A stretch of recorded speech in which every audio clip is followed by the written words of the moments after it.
Welcome to Just Break Up, the podcast about love, heartbreak, and all the relationship advice you don't want to hear. My name is Sierra DeMulder. And I'm Sam Blackwell. And today we're going to be answering a letter from somebody who is feeling like multiple anchors are coming loose at once. But before we begin, we just want to give you our Surgeon General's warning, which is that Sierra and I are not licensed mental health practitioners.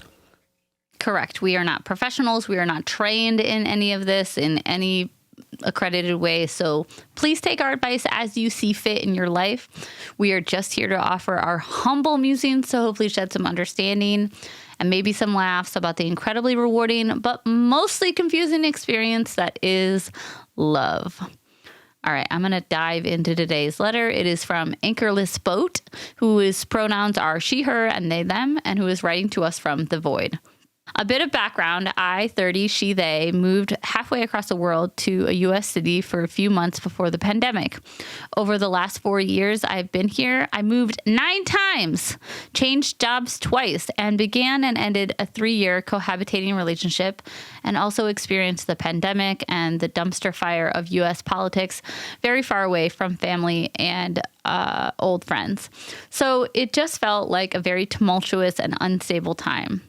Immediately after the breakup of my long-term relationship, which happened very early in 2023, and whilst hard, was overwhelmingly the right decision, I was applying for jobs back in my home country. But then I got approached by a really exciting job here and also became so appreciative of my friends and community who really showed up for me during my breakup. And I fell in love with the city I'm in all over again. Also, despite really trying to avoid a rebound post-breakup and focusing on myself, just a month after my breakup, I organically met someone wonderful, 25, he, they, through a mutual hobby. I was really not looking for a relationship, but they were so interesting to talk to. We worked in similar fields career-wise, have a lot of shared values and experiences in our upbringing. And I just adore spending time with them. They have also really helped me feel comfortable feeling queer enough or bi enough to really embrace being queer in the way that I was nervous to do before. We discussed life plans and timelines when first seeing each other, and it did seem like the 5-year age gap meant we were in slightly different life stages. But initially, I had made it very clear I was planning on moving, newly out of a relationship, etc. So we were taking it slow, being in the present, with the idea of there being a time limit to our relationship. But, of course, we fell in love. I met their family, became friends with their friends, and now we feel like best friends. I forgot about the future for a while and was focused on having a really nice, stable present and throwing myself into a new job, which was so rewarding. For a time, it felt like everything was so right. But just 5 months into starting this new job, the grant which funds my work was inexplicably pulled, and there aren't clear opportunities for me to stay in my job. My visa and ability to stay in the U.S. is also linked to my job, so there's questions about geography and where I want to am able to live.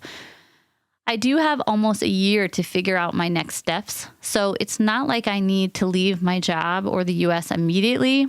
Spurred by this work instability, I revisited conversations about the future with my partner, now of almost a year, to find out that they were uncertain about kids and for sure didn't want to have any before the age of 35, so when I'm 40.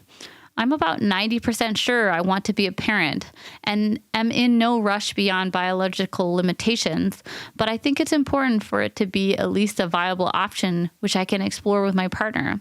It doesn't seem like there's enough overlapping flexibility in our visions for the future for things to work. But it's hard because the future is so hard to predict. One of us could be infertile, or I could just end up deciding parenting is not for me in the end anyway. I know 11 months is still the honeymoon phase, but I just feel so loved and supported and seen in this relationship. And the idea of parting ways with someone who has been one of my closest friends and such a big presence in my life over something that could be an issue 5+ years down the line feels so heartbreaking, especially because they are such a calming presence for me, which is so appreciated as I navigate an uncertain time. I guess what I'm struggling with is how to figure out how to manage when multiple anchors in life seem to be coming loose at once. Do I figure out career next steps first and just appreciate the support my partner can give me while navigating that and worry about our timelines and goals once other elements of life are more stable? I'm also really, really struggling with figuring out how fundamentally a goal of being a parent is for me. How do you separate out societal messaging about motherhood and parenting from your authentic desires? I know this is super long, so feel free to use an abridged version. And even if this doesn't make the podcast, as many have said, just writing everything out has been so cathartic. All right, Anchorless Boat, thank you so much for writing to us. I'm sorry that you are in a time of such uncertainty. It sucks to know that you're going to get laid off, especially when the job that you have is tied to whether or not you can stay in the place that you're living. And I'm sorry that you're in this place where you're kind of looking at your relationship and realizing like, oh, this is really wonderful and he's so great. And also we have maybe this underlying incompatibility that might be something that we can't work through. Might be just like a whole difference in worldviews that is making us unable to be together. It's always hard to be in a place where you don't know what the future is going to hold, and in a place where so much of what the present is also feels uncertain to you. So I deeply understand and empathize with what you're going through. And I think Sierra and I are going to offer some assurances, some ways of looking at this that might be helpful. But mostly we just want you to know that we are in this with you, and want you to figure out what is going to be best for you. But before we dig into that, we're going to take a short break.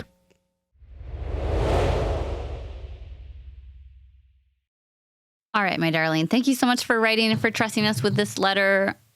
Just echoing what Sam said, this is a lot. I just want you to take a moment and look at what you wrote us. The last 4 years, there's been a lot of turbulence, a lot of change, good things and bad things, So just give yourself credit for making it to right now, making it to the point where you're looking at your life and saying, okay, I'm not sure what the next step is, but I made it here, right? Because Sam and I can point to all these things in this letter that would be deeply destabilizing for us. And you've experienced a lot of them, right? Change of relationship, change of job, new city, the pandemic, and the dumpster fire that is the U.S. politics over the last 4 years. Like, it really, you're dealing with a lot. And now you are being asked to look to the future. Like you said, I think you found such empowerment in being present. You found empowerment in following connection, in working somewhere that you felt really passionate about, and being in the moment of loving yourself and loving your partner and loving your life. And then life is like, haha, fuck you. We're going to destabilize everything and make you think about the future. And, I'm a planner. I like to anticipate things. I like to set myself up for choices that I'm going to make in 6 months or whatever. I find that planning lessens my anxiety, but it never prevents me from suffering or whatever my anxiety tells me it's going to do, and, as much as I'm a planner, I recognize that does take us out of the immediate moment. And it often planning like this, like you said in your letter, it's just so unknown. Everything is so unknown. So it's really hard to strike the balance between setting your life up to be in alignment with your vision for it and recognizing that every day is a gift and every day is an unknown. And there's only so much planning we can do, because we don't know the person we're going to evolve into. We don't know what hardships we're going to face. So this is in general a tricky letter for me because of trying to toe that line between planning, making the right choice for your future, and also just recognizing that future is so muddied because we don't know what it's going to be. And added to that, maybe I feel particularly irked by this because I'm a woman, and I too felt like this, the cultural ticking of my biological clock and the conditioning that I experienced in terms of motherhood and parenthood and all of the weird mixed messages we get about that. It's tricky, man. It's so tricky. I'm a mother now, and I think I always wanted to be one, but I felt stressed about that decision. I felt pressured into that decision. I felt like I felt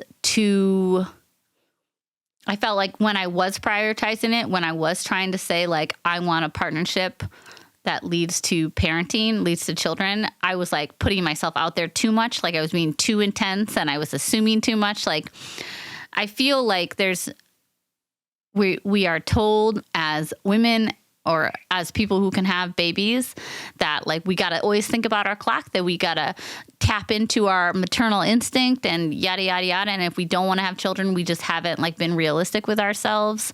And then at the same time, we're told, like, don't push people into having kids and don't be too upfront about that. And that prioritizing wanting to have children is somehow like an anti-feminist thing. It's just confusing. So, like, in addition to the idea that, like, we can do all these, in addition to the idea that it's hard to make to know what the right decision is for your future when the future is uncertain, you're also dealing with something that's way not black and white as we are told that it is. Like you said in the letter, like, we are for sure pressured and conditioned into maternity and parenthood, right? So sometimes it's hard to figure out what our authentic desires are under all of that social conditioning. And then on top of that, like, we're told not to wait too long. We're told not to have kids too early because then we'll be bad parents and we'll miss out on life. But if you wait too long, you're never going to have kids and you're going to be an old spinster, and you can't, like, don't force a partner into having a baby with you because then you're trapping them. But then don't break up with someone because they don't want to have kids, because what a weird way, what a bad reason to throw away good love. Or, then they say, why don't you, they'll change from, your partner will change their mind when they're older. And then you're like, well, what if they don't? And then people are always like, oh, you'll change your mind when you're older. And you're like, no, I definitely won't. Anyway, this is just an example of the myriad of messages we get around having children. So it makes a lot of sense to me that you're feeling anchorless or confused about how to navigate this one uncertainty in your relationship while navigating the whole ocean of uncertainty that is the rest of your life, like your career, your geography, what your next step is. And to be honest, like, I don't have a clear answer. I am lucky that my life, that things that happened in my life aligned with my desires. That, like, after that, the relationship that ended right before I started the podcast was one that we had talked about getting married and having kids, but in no realistic way because we were long distance and he constantly cheated on me. But I remember us breaking up, and I was in my 30s and me being like, what the fuck? Like, what if it's just, how about this? I don't have any answers, but I just want to, like, give a collective hug and shout out to those folks who are trying to be present and authentic in dating while also trying to plan for your future, especially around being parents. It's like this weird tension. It's weird and stressful. And we get lots of letters about people, like, saying, I'm afraid that I'm never going to have kids because I'm not going to meet somebody, or my partner wants kids and I don't. This is a hard intersection of connection and, I don't know, future planning. Oh, for sure. Yeah, absolutely. Because, I think like you said, there's kind of an expectation that, like, people either really want it and are, like, ready and will be happy for the years that they have to raise a child, or, like, they're like, they don't want it at all. And I think what happens for most people is that it's like, well, I don't know that I want to do that or like, I don't know that I'm going to enjoy every moment of being a parent, but I think that overall I want to. And other people who are kind of like, I mean, I wouldn't say no, but like I'm not looking out for it, right? Like there's such a diversity of experiences within wanting to be a parent, and the sort of narrative that we have around it is that it's like the biggest decision you'll ever make in your life, and you need to be 100% sure all the time about it. And like none of us are 100% sure about anything all the time. Tall order. Yeah. We are just not. Absolutely. And I also want to say like 90% is a pretty high percentage for me, right? Like if you're like 90% sure you want to be a parent, like, yeah, okay. That sounds like a thing you should be aware of and pursuing, right? Like that's, I think one of the things that I am working on is trying to let go of the idea that I need to be 100% sure of what my goals and futures are, or what I want my future to be, so that I can like activate it in the present. Because like what usually happens is that it's like, well, I don't know what I'm going to want in 5 years. I'm not going to know what I want in 2 years. So like I need to figure that piece out fully before I can start like taking actions in alignment with what those goals are. Because I am never certain of anything. Like you all have heard me on this podcast. I say something and then like 2 minutes later, I'm like, well, and, like I live in uncertainty. And one of the things that one of my friends always says, her name is Miss Pearl, and she always talks about the idea of being reasonably readier for things that you think might happen. So this isn't like trying to control everything or plan for every contingency and be like, the master of everything. But this idea of, I feel like I want to have kids, right? Like, I don't know if that's going to change. I don't know like what's going to happen in 5 years. I don't know any of that. And also right now it seems pretty likely that I'm going to want to have children. So how am I more reasonably ready for the reality that at some point I'm going to want to have kids with someone, right? Or this thing of like, I know that I'm losing my job. So, but I don't know what that's going to mean. Am I going to get a new job here? Am I going to have to move back to my country of origin, right? Like all of these unknowns. And if we are waiting for 100% certainty about any of those unknowns, then we're not going to be able to do anything, because like nothing is ever certain. Nothing is ever absolutely prescribed for us. So instead, how do we operate in a place that's saying like, I'm going to be reasonably readier for things that are likely to happen, right? It's possible that I might get a job here in the United States. Okay, well, let's start looking for jobs then. Let's start finding out ways that we can network or we can start applying. And it's also kind of likely that I might have to move back to the place that I'm from. So who do I need to start having conversations with about that, right? Like, obviously not like locking anything in until we need to, but at least starting to get the idea of like, all of these things are possible. And also a lot of them are outside of my control right now. So how do I focus on what I need to be doing kind of in this moment to be ready for stuff as it might happen?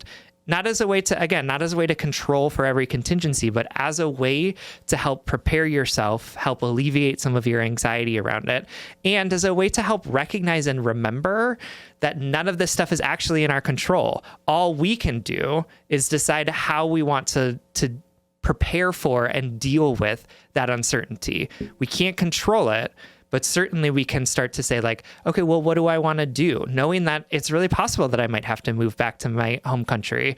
What do I want to do to help make sure that I can have a soft landing or to be prepared for that, right? Like, what are the things in this moment that can help prepare me for something that is probably going to happen or has a 50-50 chance of happening? I love that. I'm going to take that into my life. I also want to add, like Sam said, like 90% is a lot, like that's pretty sure that you want to be a parent, and sort of just like building off of the confusion, the mixed messages that we get. I want to be clear in saying it is okay if you need to end this relationship because you don't have a shared vision for the future. Like if your partner was like, in 10 years, I want to go live on a boat, and you're deathly afraid of water, it makes a lot of sense to me that you'd be like, we are incompatible. I think because of the scarcity mindset around dating, around the messaging that we get around listening to our biological clock and like whatever. It's okay. It is okay if you're like, we are not in alignment as much as I love you. It's possible to love someone and have them not be your partner, your person, because they don't share the future. That being said, I do see the benefits for you in this partnership. Like I feel it emanating from your letter that this person has really created a sense of security and safety and joy for you. And that's not something that I would shake off lightly. And also this is a place to lean in, I think. Not that you need to have all of the decisions made, not that you need to break up right now, not that you need to have your entire life mapped out. But for example, having a baby at 40 versus 35 is a really different lived experience. And if you are the person who would carry that child, assumptions flying everywhere on this, but I'm just assuming, that's a big ask. So I would also encourage you, I would give you permission to leave a relationship if you don't have a shared vision with them for the future.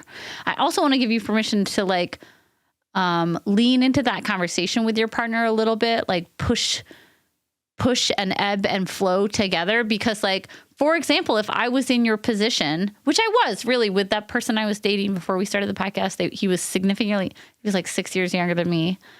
And that was another thing. It was not only, right? 6 years? I can't remember. 4 years, something like that.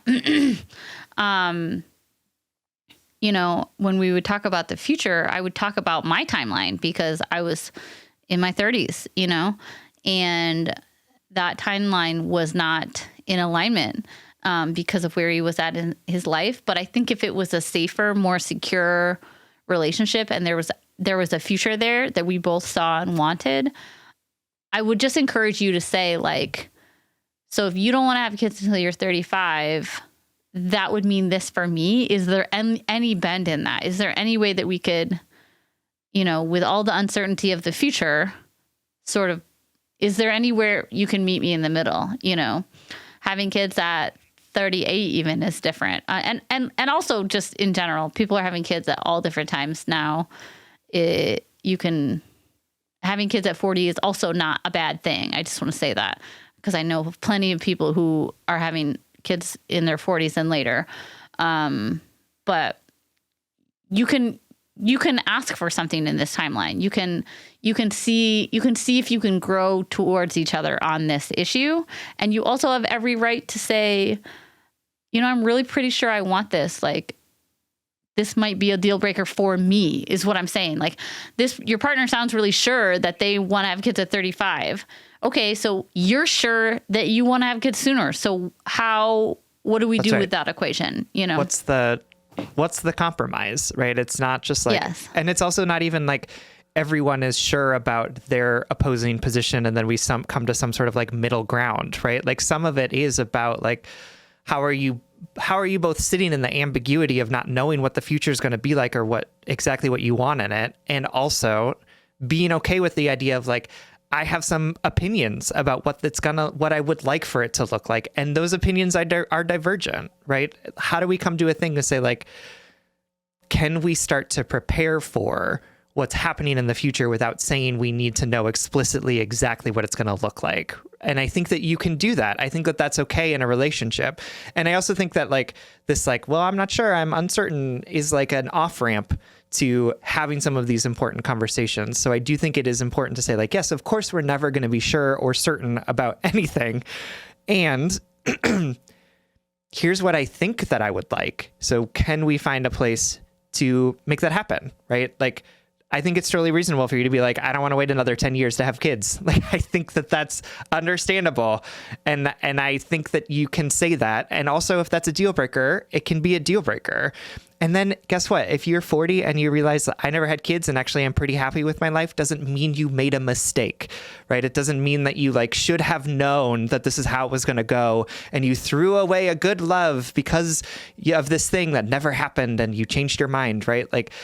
changing our mind, coming to a conclusion that we didn't expect, arriving in the future and being like, this is really different than I thought that it would be, doesn't mean that we've done something wrong. Doesn't mean that the choices that we made that brought us to that future were somehow the wrong choices. It just means that the future is unknowable. It just means that we're capable of changing and adapting. It just means that sometimes things work out differently and we find ourselves happy with one thing that we didn't expect.